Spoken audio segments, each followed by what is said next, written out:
Ahí estamos. Adelante, distinguido doctor. Gracias y paz, gracias y paz. Vamos por aquí a compartir. Amén, amén. Ahí estamos. Adelante.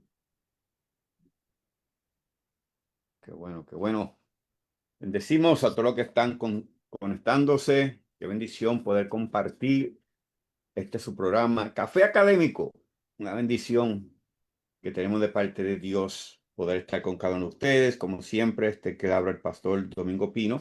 Pastoreamos la iglesia CCA acá en el condado del Bronx, 3020 Huron Avenue. Y para mí una bendición poder estar nuevamente con ustedes con un tema fabuloso. Hoy tenemos una clase muy académica, así que va a ser de mucha bendición lo que vamos a estar compartiendo en este día. Doctor, un saludito a los que se están conectando por ahí. Bendiciones. Gracia y paz. Gracia y paz. Que el Eterno les bendiga rica y abundantemente. Denos su parecer, denos su comentario y nosotros le vamos a poner atención a la opinión que usted tenga en este programa, ¿verdad? ¿Quién era realmente Yahvé en el Antiguo Testamento? Yahvé y el Padre de Jesús. Sabemos que en un solo programa va a ser muy difícil abarcarlo todo, por lo que hoy vamos a dar la introducción y luego en los próximos programas, quizás un segundo o un tercero, vamos a desarrollar y lo hacemos así para que haya un entendimiento y una comprensión más amplia del tema que se está tratando. ¿Ve? Porque hoy no venimos a tratar una pregunta secundaria, sino una de las cuestiones más decisivas de toda la teología bíblica. ¿Quién era realmente Yahvé en el Antiguo Testamento? Porque si el Dios de Israel, escuche esto, si el Dios de Israel no es el Padre de Jesús, entonces hay un problema, porque la unidad de la revelación bíblica se rompe totalmente. Se lo voy a repetir. Si el Dios de Israel no es el Padre de Jesús, entonces la unidad de la revelación bíblica se rompe totalmente. Pero si el Yahvé del Shema es el mismo Dios revelado por Cristo, entonces el Antiguo y el Nuevo Testamento no se contradicen, sino que se iluminan, se corresponden y encuentran su plenitud en Jesucristo. Por eso queremos aclarar que Jesús no vino a presentar a otro Dios, como muchos enseñan por las redes. Jesús no vino a presentar a otro Dios. Vino a revelar plenamente al Dios único de Israel como Padre por medio del Hijo y en la Así es. comunión del Espíritu.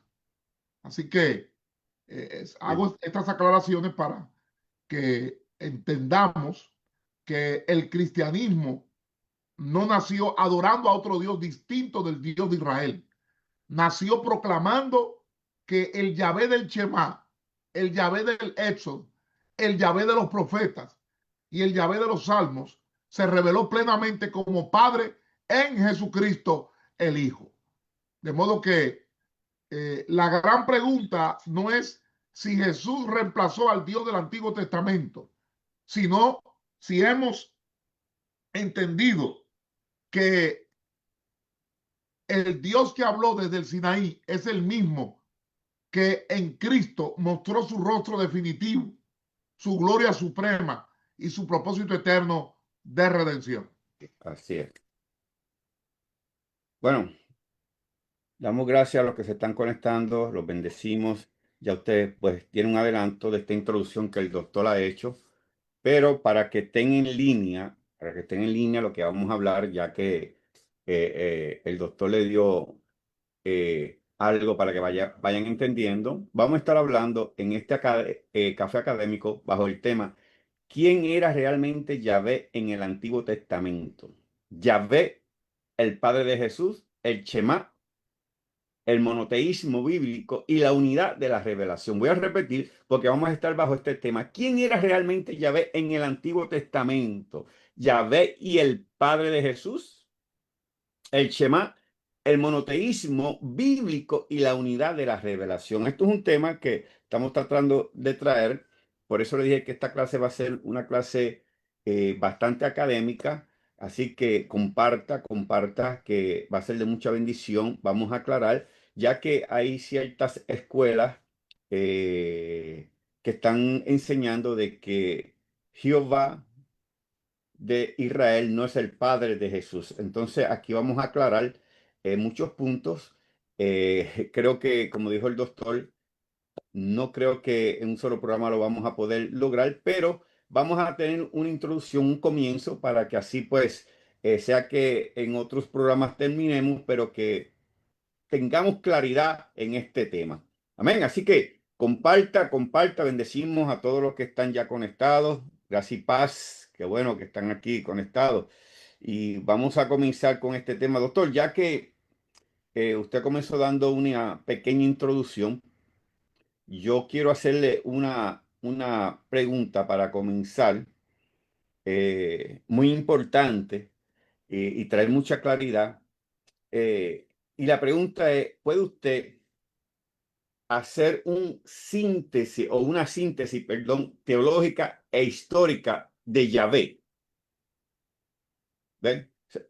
¿Sabe? Si usted puede traernos una síntesis teológica e histórica de Yahvé, porque muchas veces lo menos que se enseñan en las escuelas es, esa parte teológica e histórica de Yahvé. Y quisiera que nos pudiera dar esa síntesis en este día. Sí, sí, nosotros tenemos que primero, porque es posible lo que se llama el origen histórico geográfico del culto a Yahvé antes de su plena incorporación a Israel.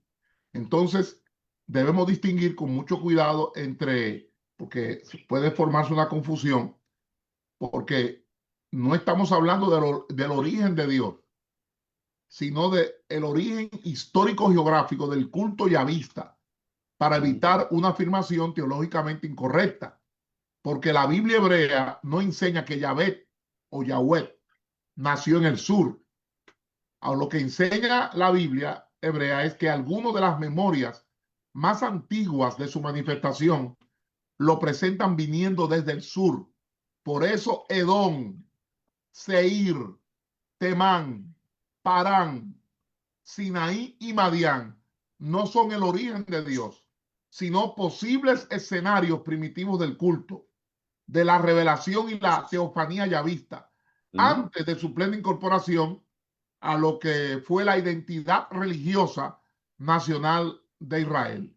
Y es bueno precisar que la Biblia hebrea no presenta un origen de Yahweh como si Dios hubiese comenzado a existir en un lugar o en una época determinada, porque teológicamente tenemos que darle a conocer a los que me están escuchando, teológicamente Yahweh no tiene origen.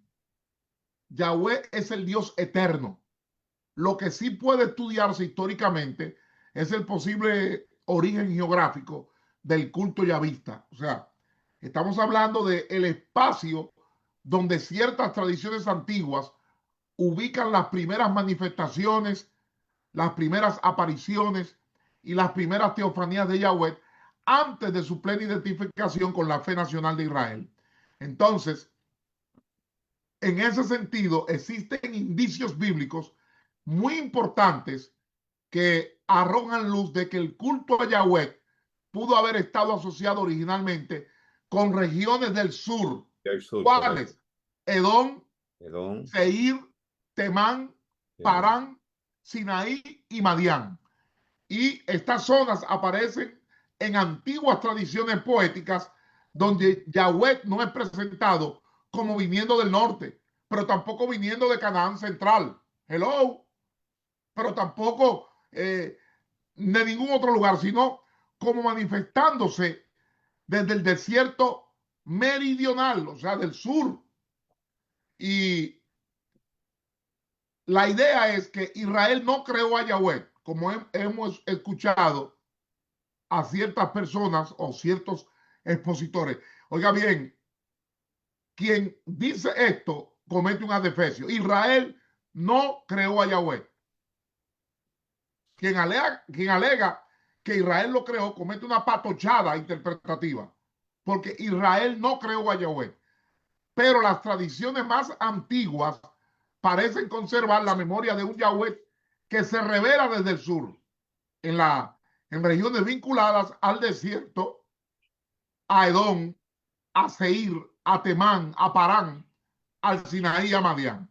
De modo que el sur no explica el ser eterno de Yahweh, pero sí aparece que se conserva una de las memorias más antiguas y más arcaicas de su irrupción teofánica en la conciencia religiosa de Israel. Ahora, la pregunta que usted me hace, que si puedo hacer una síntesis teológica e histórica de Yahvé. Mire, repito, Yahweh no tiene origen histórico. Lo que tiene historia es la manera, lo que tiene historia es la manera en que Israel llegó a conocerlo, a confesarlo, a adorarlo y a reconocerlo como el Dios único, soberano y universal. Ahora, ¿qué pasa? Tenemos 6 lugares que podemos mencionar. Primero está Edom. Edom, que es el territorio sureño de juicio, memoria sagrada, irrupción teofánica. Es el lugar de marcha divina, de juicio histórico y memoria teofánica del sur. O sea que primero está Edom como territorio sureño de juicio, memoria sagrada e irrupción teofánica. El segundo lugar es Seir, que es la montaña edomita del resplandor divino y de la manifestación de Yahvé. Es el lugar del resplandor divino, la montaña edomita y la manifestación teofánica. En tercer lugar está Temán, que es el enclave edomita de sabiduría, juicio y teofanía meridional. O sea, una región edomita asociada con lugar de sabiduría edomita, de juicio divino y teofanía meridional. En cuarto lugar está Parán, Parán, que es el desierto liminal de tránsito, de prueba y de revelación. Es el lugar de desierto, la frontera sur, Parán, que ese nombre, yo sé que los que nos están escuchando lo recuerdan. Parán es el lugar de desierto, la frontera sur, el lugar de tránsito, de prueba y revelación. Está en quinto lugar Sinaí, que es el monte de alianza, el monte de la legislación, de la ley y de la revelación fundacional. ¿Ve?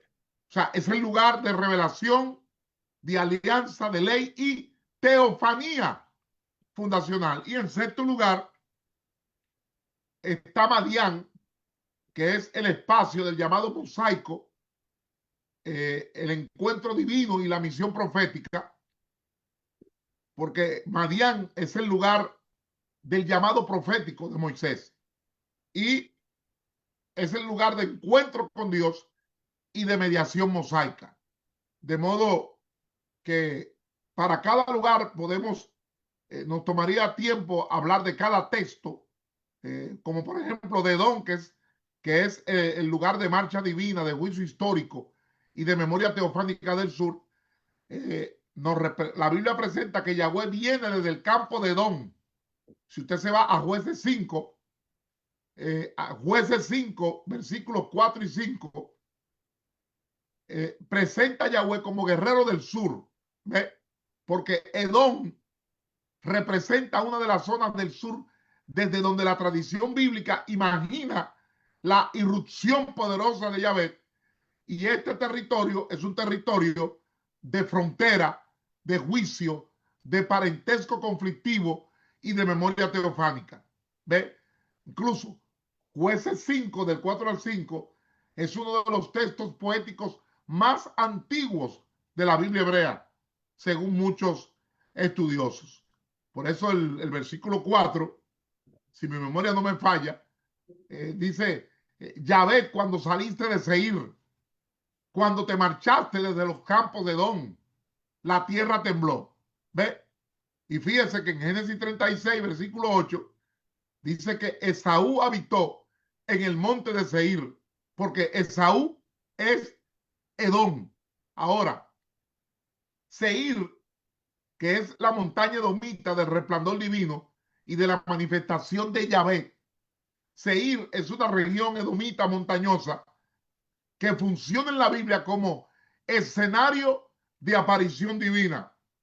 Y en las tradiciones antiguas, Yahvé no es presentado primero desde centros urbanos cananeos, sino desde montañas y desiertos del sur. Incluso hay un texto clave, Deuteronomio 33, versículo 2, que dice: Yahvé vino de Sinaí y de Seir les esclareció, resplandeció desde el monte de Parán. Con Temán, que es el enclave domita de sabiduría, de juicio y teofanía meridional.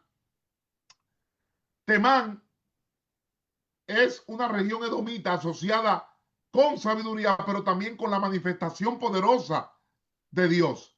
Porque en Habacuc 3:3, Temán aparece como punto de partida de una teofanía sureña, de una teofanía meridional de Yahvé. Habacuc 3:3, usted lo puede buscar, que dice: Dios vendrá de Temán y el santo desde el monte de Parán. Y hay textos que conectan Temán con Edom, como Jeremías 49:7, Abdías capítulo 8 y capítulo 9. ¿Ve? Porque Dios aparece viniendo desde el sur edomita, desde Temán y de Parán. En Parán, que es donde Yahweh resplandece, desde el monte de Parán, Parán representa el desierto del sur como espacio de revelación, de tránsito, de prueba y manifestación divina. Es la llamada frontera geográfica, pero también frontera teológica, porque allí Israel experimenta a Yahvé como Dios que guía, como Dios que revela, como Dios que acompaña. ¿Ve? Por eso Deuteronomio 33:2 dice que resplandeció desde el monte de Parán. Y entonces el Sinaí, que es el centro, Sinaí es el centro teológico de la revelación yavista.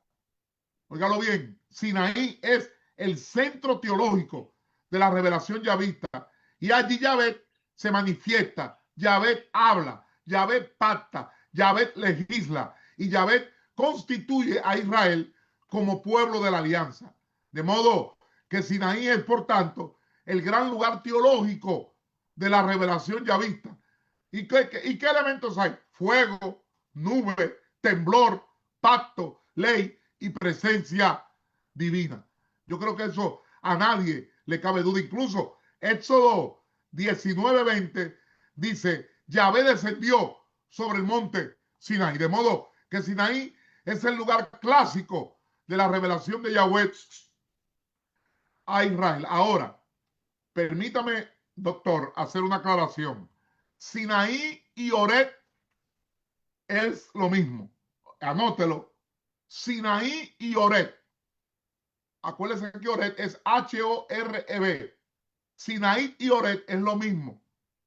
En la mayoría de la tradición bíblica son dos nombres para el mismo monte. No estamos hablando de dos montes diferentes. Sinaí es Horeb. Son dos nombres para el mismo monte, o mejor dicho, para la misma zona sagrada de revelación.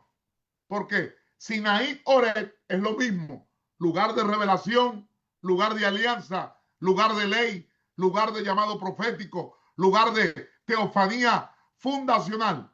De modo que, si lo ponemos más bíblica y académicamente, Sinaí Horeb, que es lo mismo, es el monte sagrado de la manifestación de Yahvé, es el escenario de la zarza ardiente, de la vocación mosaica, de la entrega de la ley y de la constitución teológica de Israel como pueblo de alianza. Ahora, hay que diferenciar el uso bíblico, porque cuando se habla en la Biblia de Sinaí, está más asociado con la entrega de la ley, del pacto y la teofanía nacional de Israel.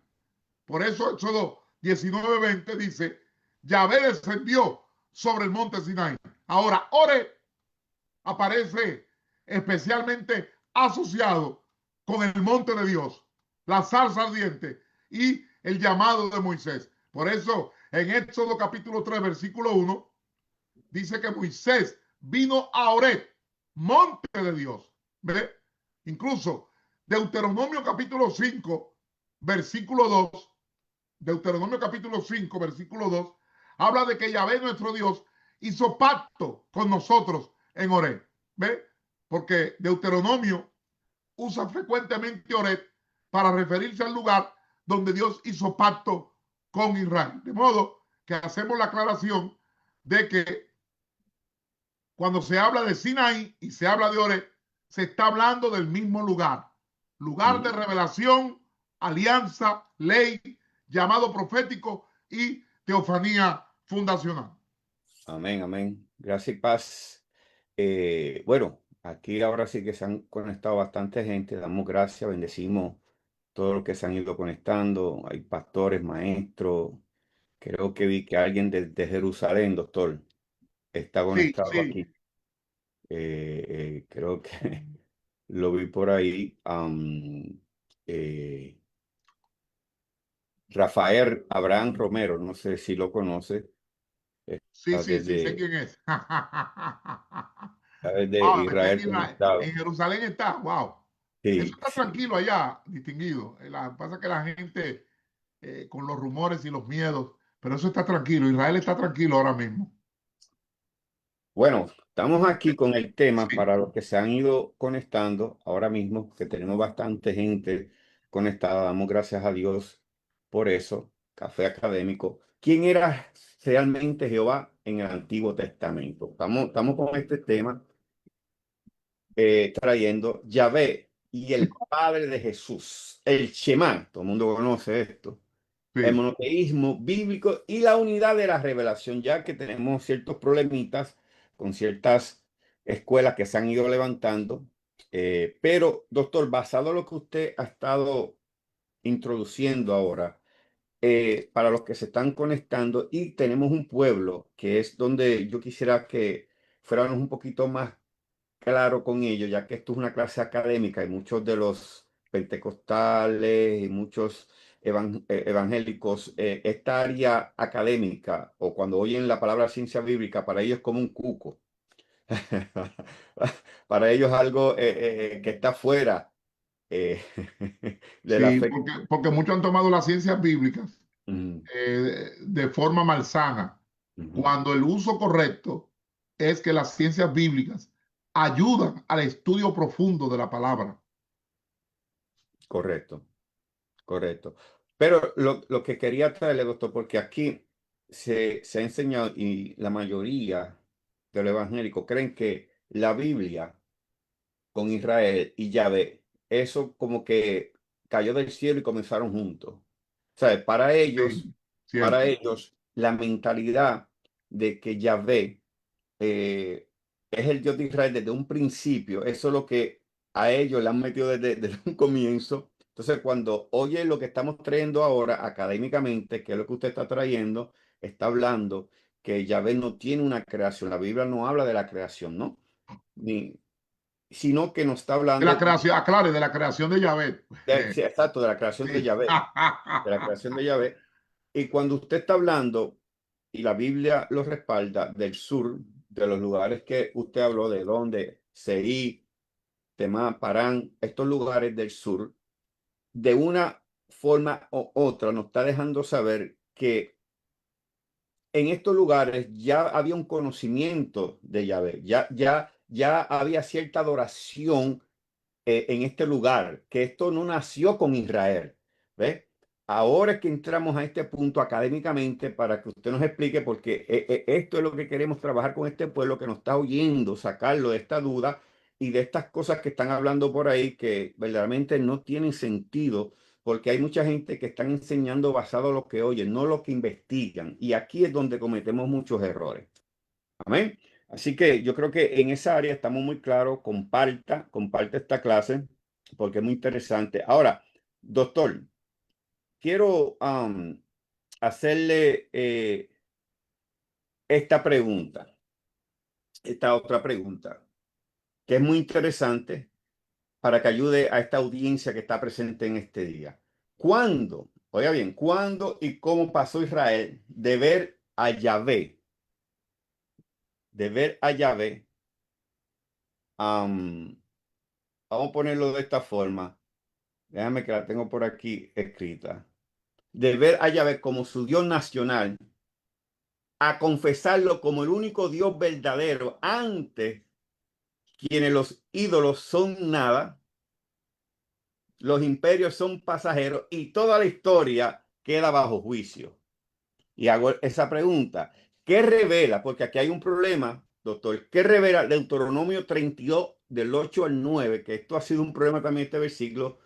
¿Un Israel ya plenamente monoteísta o una etapa antigua donde Yahvé era confesado como la porción especial de Israel entre las naciones? Porque este versículo, doctor, aquí ha visto demasiadas interpretaciones fuera del contexto. Claro, Y yo claro. quisiera que usted nos pueda ayudar con esta pregunta. Bueno, vamos a tratar de contestarla lo más corto posible, porque Israel no llegó al monoteísmo, o mejor dicho, Israel no llegó al monoteísmo pleno en un solo día, ni tampoco en un solo texto, ni por una sola declaración litúrgica. La confesión de que Yahvé es el único Dios verdadero fue el resultado de un proceso histórico, un proceso teológico, un proceso profético, un proceso exílico y un proceso post-exílico. Entonces, hay que señalar lo que fue primero la lealtad exclusiva a Yahvé dentro de un mundo que asumía muchos dioses, y luego la afirmación profética de que no existe otro Dios fuera de Yahvé. De modo que en términos académicos, Israel pasó de una fe ya vista de lealtad exclusiva a Yahvé. Me explico. Estamos hablando de monolatría y monoteísmo, que la gente lo confunde y no es lo mismo. Ujú, O sea, ujú, Israel pasó de una fe ya vista de lealtad exclusiva a Yahvé, que es monolatría, hacia una confesión radical de monoteísmo explícito. Porque en Isaías 45:5 dice, fuera de mí no hay Dios. ¿Ve? Entonces, para que entiendan la diferencia, ¿qué es la monolatría? La monolatría dice, Israel no debe adorar a otro Dios.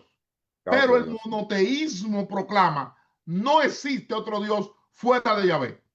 ¿Ve? Por eso el texto, yo soy Jehová, yo soy Yahvé, yo soy Yahweh y ninguno más hay. No hay Dios fuera de mí. Yo te ceñiré, aunque tú no me conociste. Entonces, hay varias diferencias esenciales entre monolatría y monoteísmo. Porque monolatría es que Israel debe adorar solo a Yahvé. No tendrás otros dioses ajenos delante de mí. Ahora, monoteísmo, ¿qué es? Que solo Yahvé es Dios. No existe otro Dios real. Entonces, ¿qué ocurre con Israel? Que Israel pasó de una fe yavista de lealtad exclusiva a Yahvé, que es monolatría, hacia una confesión radical de monoteísmo explícito, donde Yahvé no solo es el Dios que Israel debe adorar, sino el único Dios real. Yo soy Yahvé y no hay otro. Fuera de mí no hay Dios. Isaías 45:5. Entonces, cuando vamos a definir monolatría diferente a monoteísmo, monolatría significa la adoración exclusiva de un solo Dios sin negar necesariamente en una etapa temprana que otros pueblos creyeran en otros dioses. Eso es monolatría. Ahora, monoteísmo significa confesión de la existencia de un solo Dios verdadero. Cuando vamos a hacer una síntesis de la monolatría ya vista, se puede resumir de esta manera. Yahvé es el Dios de Israel. Estoy hablando de monolatría. Yahvé es el Dios de Israel. Por tanto, Israel no debe adorar. Israel no debe invocar. Israel no debe servir ni sacrificar a ningún otro Dios. ¿Ve? En otras palabras, la monolatría dice, solo Yahvé debe ser adorado por Israel, pero reconoce que hay otros dioses. Correcto. Ahora, ¿qué textos representan la monolatría? Bueno, voy a citar Éxodo 23, no tendrás otros dioses. Éxodo 20, 22, 20. Solo Yahvé debe recibir sacrificio. Éxodo 34, 14. Yahvé es Dios celoso. Y ahí está el Shema, Deuteronomio 6, del 4 al 5. El Shema, que es Yahvé solamente. Está Josué 24, 15. Yo y mi casa serviremos a Jehová. Eso es monolatría. Hello. Está primer libro de Reyes, capítulo 18, versículo 21. Yahvé o Baal. Ahora, cuando vamos al monoteísmo bíblico, el monoteísmo, podemos decir con el monoteísmo que Yahvé no es solamente el Dios que Israel debe adorar. Yahvé es el único Dios real, creador, soberano y salvador. Por eso, la tesis central del monoteísmo es que fuera de Yahvé no hay Dios. ¿Y qué textos representan el monoteísmo? Bueno, Deuteronomio 4:35, no hay otro fuera de él. Deuteronomio 4:39, que dice que Yahvé es Dios en cielo y tierra y no hay otro. Está Isaías 43, versículos 10 al 11, que dice, antes de él no hubo Dios y fuera de él no hay Salvador. Está Isaías 44:6, fuera de mí no hay Dios. Está Isaías 45:5, yo soy Yahvé y no hay otro. Está Isaías 45 del 21 al 22, ningún otro fuera de mí. Está Isaías 46 versículo 9, yo soy Dios y no hay otro. Entonces, con respecto a Deuteronomio capítulo 32 versículo 8 al 9, ahí se conserva una etapa antigua de la fe israelita. ¿Ve? Porque el texto dice, cuando el Altísimo repartió las naciones, cuando dividió a los hijos de los hombres, estableció los límites de los pueblos. ¿Ve? Y en el capítulo 32, versículo 8, dice, porque la porción de Yahvé es su pueblo, Jacob la heredad que le tocó. ¿Ve? Entonces, ¿qué pasa? Que el texto masorético en Deuteronomio 32, 8 dice que según el número de los hijos de Israel, pero los manuscritos de Qumrán y la Septuaginta conservan una lectura más antigua, porque dice, según el número de los hijos de Dios o seres divinos. Y esta lectura sugiere una escena del llamado Consejo Divino. ¿Por qué? Porque ahí en el Consejo Divino, el Altísimo distribuye las naciones entre seres celestiales y Yahvé recibe a Israel como su porción. Entonces, ¿qué pasa? Que Qumrán y la Septuaginta preserva la lectura hijos de Dios, mientras que el texto masorético tiene hijos de Israel. Incluso Emmanuel Todd señala que la lectura con seres divinos encaja mejor con el texto de Deuteronomio 32, versículo 8 al 9. Ahora, esto significa que Deuteronomio 32, versículos 8 y 9, probablemente conservan una memoria teológica más antigua, donde Yahvé aparece ligado a Israel dentro de un horizonte de consejo divino. Aclaro, no es todavía el monoteísmo filosófico pleno, de que no existe ningún otro Dios, sino una etapa donde Yahvé es el único, es, o mejor dicho, es el Dios propio de Israel, es superior, es exclusivo para su pueblo, pero todavía expresado en lenguaje de distribución celestial de las naciones. ¿Ve? Entonces, En esta etapa, Israel no dice todavía, no existe ningún otro Dios. Y ahí está la clave.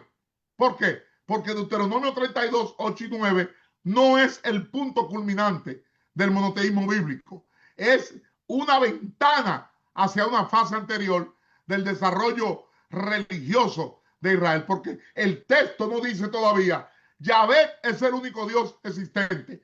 Más bien, parece decir, Yahvé tiene a Israel como su heredad especial. Y eso es importantísimo, porque en esta etapa la afirmación principal no es todavía ontológica de que solo existe Yahvé, sino es pactual y nacional, sino que Israel le pertenece a Yahvé y Yahvé es el Dios de Israel. De modo que Deuteronomio capítulo 32, versículos 8 y 9, refleja una etapa del yavismo particularista o yavismo monolátrico. Todavía no es la formulación monoteísta radical que aparecerá con fuerza en Isaías 40, 41 hasta el 55. Ahora, ¿dónde comienza a cristalizar la confesión de Yahvé como único Dios? Ah, aquí viene. ¿Dónde Israel comienza a confesar a Yahvé como único Dios? En el exilio babilónico y en la comunidad judía post-exílica. ¿Cuál es el año decisivo? El año 586 antes de Cristo, cuando Babilonia destruye Jerusalén y destruye el templo. ¿Y qué pasa? Que esa catástrofe produjo una crisis teológica profunda. Recuerde que en el mundo antiguo, cuando una nación era derrotada, muchos interpretaban que su Dios había sido vencido por el Dios del imperio vencedor. Entonces, la pregunta fue brutal. Si Babilonia destruyó Jerusalén, ¿significa que el Dios Marduk venció a Yahvé? Y la respuesta profética fue demoledora. No, no. Bueno, Babilonia no venció a Yahvé. Yahvé usó incluso a Babilonia como instrumento de juicio. Yahvé no es un Dios local derrotado, es el Señor universal de la historia. Entonces, ahí el exilio para Israel se convierte en un laboratorio teológico. Ah, ah. bueno, doctor, yo tenía esa pregunta, pero si quiere siga, porque ya la está contestando Sí, totalmente. no. El exilio es el laboratorio teológico de Israel, porque Israel pierde tierra, Israel pierde templo, Israel pierde monarquía, Israel pierde poder político, pero gana una comprensión más radical de Dios. Correcto. Que Yahvé no depende del templo. Hello, Yahvé no queda encerrado en Jerusalén. Yahvé no queda trancado, secuestrado ni encerrado en Jerusalén. Yahvé no es vencido por Babilonia y no compite con el dios Marduk como un dios tribal contra otro dios imperial. Ahora, una inquietud que puede surgir es en muchos, ¿cuándo aparece la declaración monoteísta más explícita? Bueno, en el Deutero Isaías. Estamos hablando, la formulación más clara aparece entre los capítulos 40 a 55 de Isaías, que está en el contexto del exilio babilónico, después de la caída de Jerusalén, en el 586 antes de Cristo, y en el horizonte del ascenso de Ciro de Persia en el siglo VI antes de Cristo.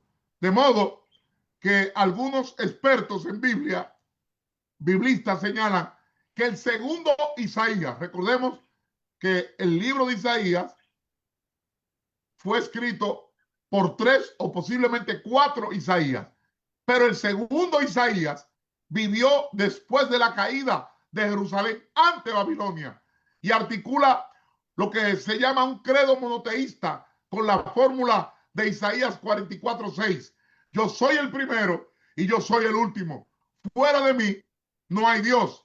Fórmula que aparece en Apocalipsis. Yo soy el primero y yo soy el último. Yo soy el alfa y la omega. ¿Ve?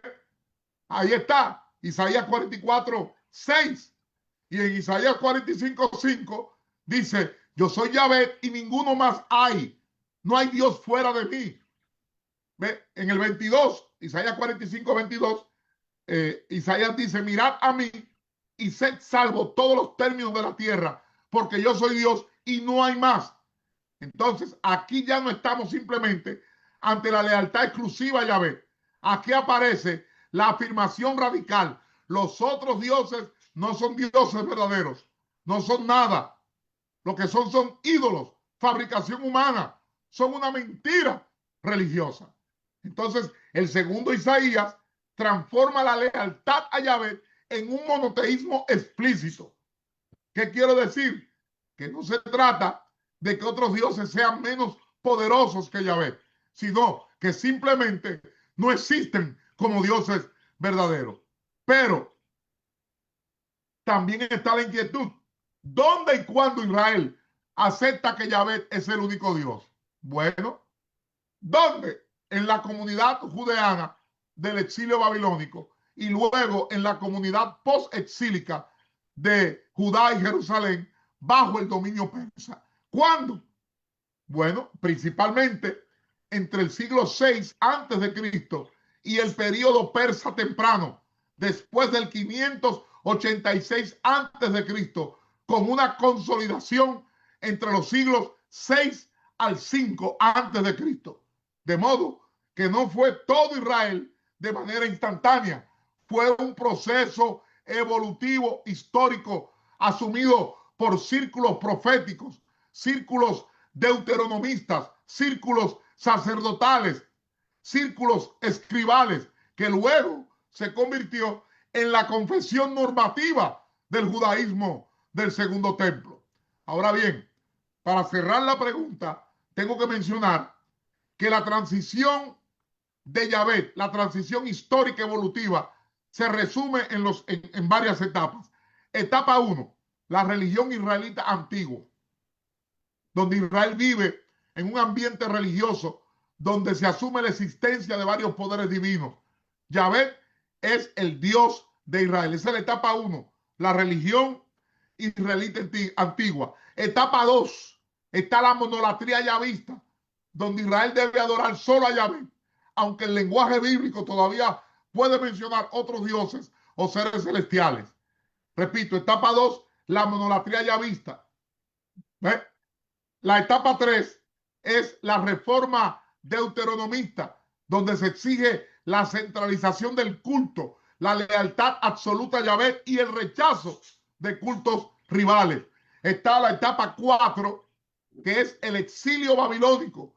La crisis del 586 antes de Cristo obliga a reinterpretar la derrota, no como derrota de Yahvé, sino como juicio de Yahvé. Y está la etapa 5, que es el Deutero Isaías, donde Yahvé es confesado explícitamente como único Dios. Fuera de mí no hay Dios. Y está la etapa 6, que es el judaísmo post-exílico y el segundo templo, donde la confesión monoteísta se consolida como identidad teológica, identidad litúrgica e identidad comunitaria. De modo que Deuteronomio 32, 8 y 9 no es el lugar donde Israel alcanza el monoteísmo pleno. Es más bien una evidencia de una etapa anterior donde Yahvé aparece como el Dios particular de Israel dentro de un horizonte de consejo divino. Amén, amén. Interesante esa información. Bueno, ya me contestó otra pregunta que tenía. ¿En qué momento histórico ya usted habló? ¿Dónde sucedió? ¿Qué pasó? De hecho, para los que se están conectando, eh, usted estaba dejándonos saber que la mentalidad del pueblo de Israel era una mentalidad que ellos tenían su Dios, pero también creían en otros dioses. Para en ese momento, eso era lo que se llama monolatría, Correcto. donde ellos, aunque tenían a su Dios, también ellos respetaban los dioses de otros lugares, de otros territorios. Incluso usted nos explicó cuando las guerras, y lo puede ver en la Biblia, ellos tenían victoria, ellos pensaban que su Dios había vencido al otro Dios del otro lugar. Esa era la mentalidad que tenían en ese tiempo. Y usted nos explica muy claro cómo es que ocurre este cambio de pensamiento que hubo y pasó por esas 4 etapas que usted nos acaba de explicar. Bueno, doctor, como corre el tiempo, y aquí todavía hay tela para cortar bastante, porque creo que vamos a tener que tener otra. Podemos continuar en el próximo programa. Sí, porque yo quisiera también que en el próximo programa Sí, usted explicara, porque hay una parte que muy pocos pueden explicarlo con el conocimiento que yo sé que usted tiene en esta área de el problema que había entre Israel y Judá en cuanto a la adoración, porque ahí hay correcto. un problema, Sí, ¿ves? sí. Pero también hay una pregunta eh, que no sé si usted en 15 minutos la pudiera, de 10 a 15 minutos, contestar. Y es una pregunta bastante complicada, Sí. en el sentido que no he oído a nadie salir a hablar de este acontecimiento. Y es cuando Jacob, le hago esta pregunta. Jacob está huyendo, Ujú, tiene una experiencia. ¿A cuál Dios servía Jacob antes de decir, Yahvé será mi Dios? Según Génesis 28, 20 al 21, porque aquí hay un problema. ¿Ves? Aquí hay un problema que nadie se ha dado cuenta. Que aquí hay un entiendo. enredo que el que no sabe no lo puede desenredar. Incluso lo pasan por encima sin darse cuenta lo que aquí estaba pasando. Yo quisiera Usted está hablando de Génesis 28, 28, versículo 20 y 21. 20, 21. Génesis 28, versículo 20 y 21, que dice, Jacob dice, entonces Yahvé será mi Dios. Será Sí, mi Dios. ¿Ves? Porque él te dice, será mi Dios. Entonces, si él dice, será mi Dios, ¿qué Dios él tenía? O sea, aquí hay un problema porque nadie ha leído eso bien. ¿Ves? no, no no hay nadie explicándolo en las redes. En las redes. Y yo quisiera, para terminar, si usted cree que en 10 minutos a 15 usted podía darnos una salida Bueno, a esto. eso es una, déjeme, porque vamos a tratar, miren, Jacob conocía al Dios de Abraham y de Isaac, pero todavía no lo había asumido personalmente como su Dios, de Mm, manera plena, consciente y pactual. En otras palabras, Jacob no aparece en Génesis como adorador formal de otro Dios, pero antes de Betel, su relación con Yahvé parece ser más heredada, más familiar y más tradicional que personal, que madura y que comprometida. Ahora, primero, Jacob conocía al Dios de su padre Isaac, porque antes de Génesis 28, Jacob pertenece a la familia de la promesa. Él es el hijo de Isaac y nieto de Abraham. Por tanto, el Dios que rodea su historia es el Dios de Abraham e Isaac. Entonces, en Betel, Dios se le revela diciendo, yo soy Yahvé, el Dios de Abraham, tu padre, y el Dios de Isaac. En Génesis 28, versículo 13. Y esto demuestra que Jacob no estaba siendo inducido o introducido a, a un Dios desconocido. El Dios que se le revela es el Dios de su linaje, de su familia, el Dios de la promesa, el Dios del pacto. Pero Jacob todavía hablaba de Yahvé como el Dios de mi padre. ¿Ve? No como el Dios de él. Y hay un detalle muy revelador.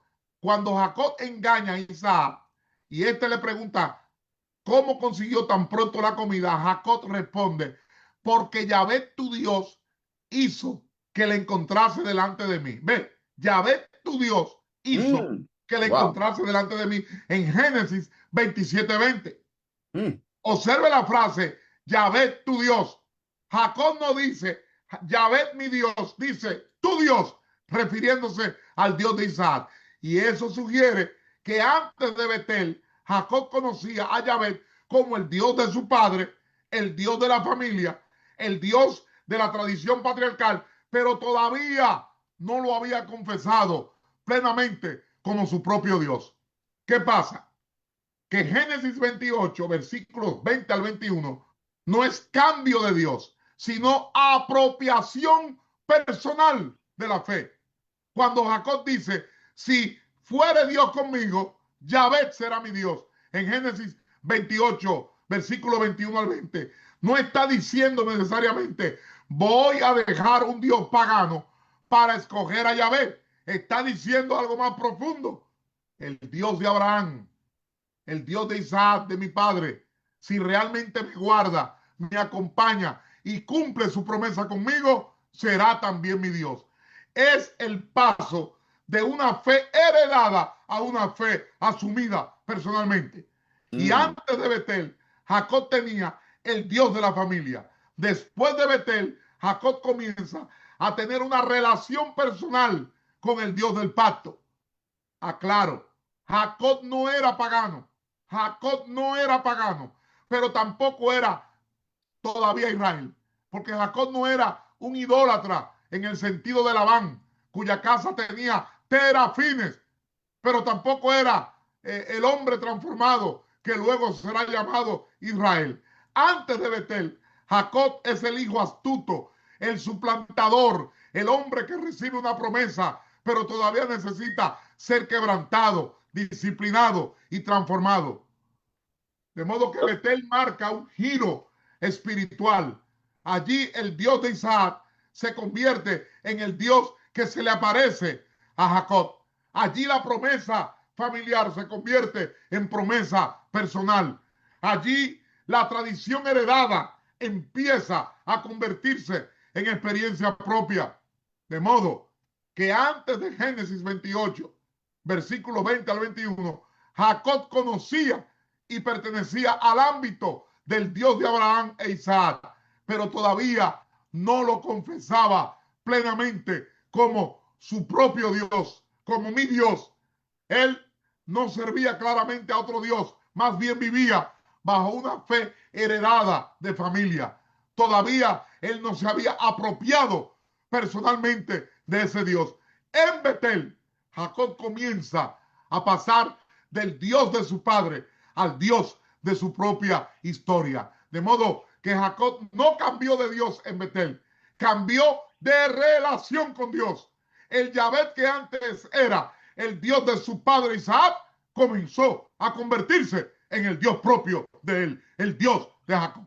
¿Es cuánto? bendición, qué bendición. Ahora, doctor, basado a esto, podemos deducir también, podemos pensar que lo que Jacob y lo que usted está explicando sobre Jacob, que ahora lo hizo su Dios personal, ese Dios lo conocía, pero no era el Dios que él tenía como su Dios íntimo, su personal. Eso también lo podemos decir que fue más o menos lo que pasó también con Moisés, porque Correcto, Moisés correcto, conocía al Dios del pueblo, pero no conocía a ese Dios personal de ese pueblo. correcto. En ¿Ve? la ¿Ve? zarza es que Moisés tiene un encuentro personal con ese Dios.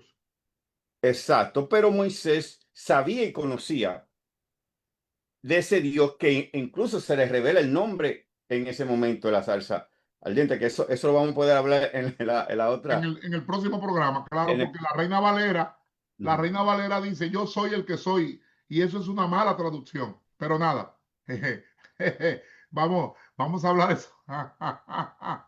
La Biblia hebrea no dice eso. Uf, esto va a estar tremendo, esto va a estar Sí, tremendo. Así sí, que, wow, porque esto es una introducción, doctor, esto es una introducción lo que claro, no, usted no, no, dijo hoy. apenas estamos introduciendo, no hemos entrado de lleno. Esto es una introducción aquí y vamos a ver porque vamos a entender que Dios en ese tiempo, en ese pensamiento, en esa cultura, había una imagen, pero eso lo va a hablar el doctor en la próxima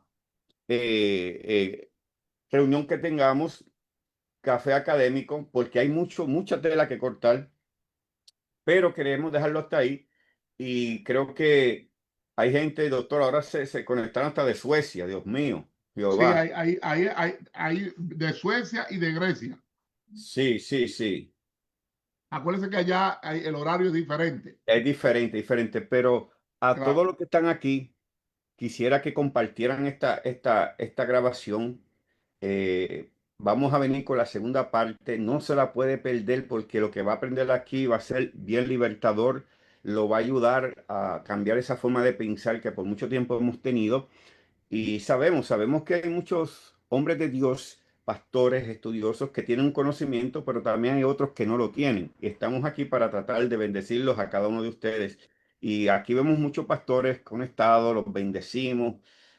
Wow, bendigo aquí también, veo que mi hijo Lincoln Almanza también se ha conectado. Bendiciones para el pastor, doctor Lincoln Sí, Almanza. Qué bueno, qué bendiciones. lindo, qué lindo. Están todos aquí conectados. Pero, doctor, vamos a dejarlo hasta aquí porque si yo le hago otra pregunta aquí, nos podemos quedar por lo menos media hora más. Y quisiera que dejarlo en este. Seguimos con estas preguntas, estas inquietudes.